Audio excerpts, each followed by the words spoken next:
Local, live, late breaking.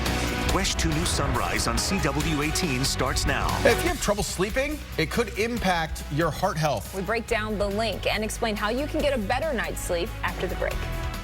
It's 8:42. If you have trouble getting to sleep, your heart health may be in jeopardy. A new study finds a lack of sleep is linked to an increased risk of coronary artery disease, heart failure, and stroke. Not something we want to hear, but that's why we're talking about it. Dr. B is back to walk us through all of these risks and also how we can get more sleep. So explain this link that the study found. Yeah, this was actually a really cool study. They looked at data from 1.3 million people. Wow. And they found that there's about 1,000 genes that are linked with insomnia or trouble sleeping or staying asleep. And they found that there was an increased risk in these individuals that had a certain number of these genes in terms of heart disease and strokes. Heart disease is a #1 killer in America. Stroke is a #5 killer. Wow. So there's definitely a link. So you can't change everything around heart disease and all your risk factors, but sleep is something people probably don't think about. If I improve that, then it may support and make my heart healthier in the future. That's true. A lot of people probably focus on their diet, their exercise, but a bad sleeping gene, who would have thought? Yeah, because most people will diet and exercise and wake up early and compromise their sleep so they can get their workouts in like I do. And then when I read this, I'm like, man, I think I need to focus more on my sleep because it's such an important part. That is really good, which leads us to our next question, because we mentioned insomnia, but I mean, some people just have trouble sleeping one night, but is it insomnia, so to speak? No, I think everyone has some trouble sleeping, either because of stress or they had too much caffeine or they just went to a rock concert and they're super excited. But insomnia is labeled as having trouble going to sleep, having trouble staying asleep, or waking up too early, and it's labeled as chronic when it happens for over 3 months. Oh, okay, okay. So when it becomes a consistent problem, that's when you should really start thinking about things that you can do.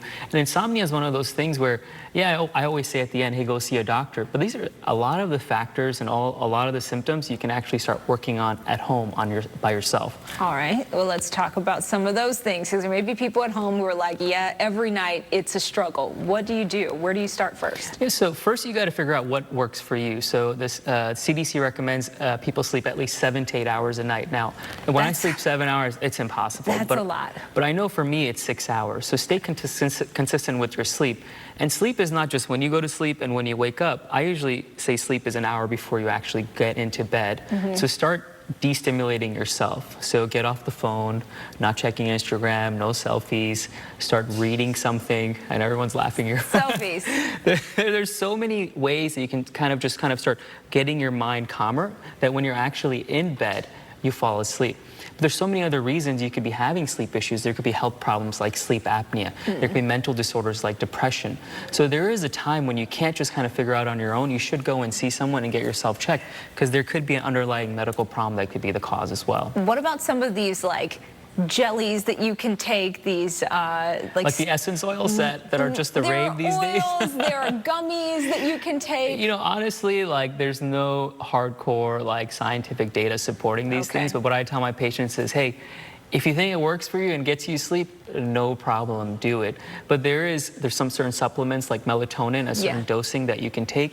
But what I feel is, like, why use a pill if you can start working on the other things in your life? And I think in this day and age, the biggest thing is our screen time, social media, our stress levels, and just not putting an importance to sleep. And now that you know that it can increase your risk of heart attacks, I would hope that our audience would start making those changes today. Hopefully so. Well, Dr. B, thank you for coming in. Some good tips for everyone listening in. We're going to send things over to meteorologist Eric Burr.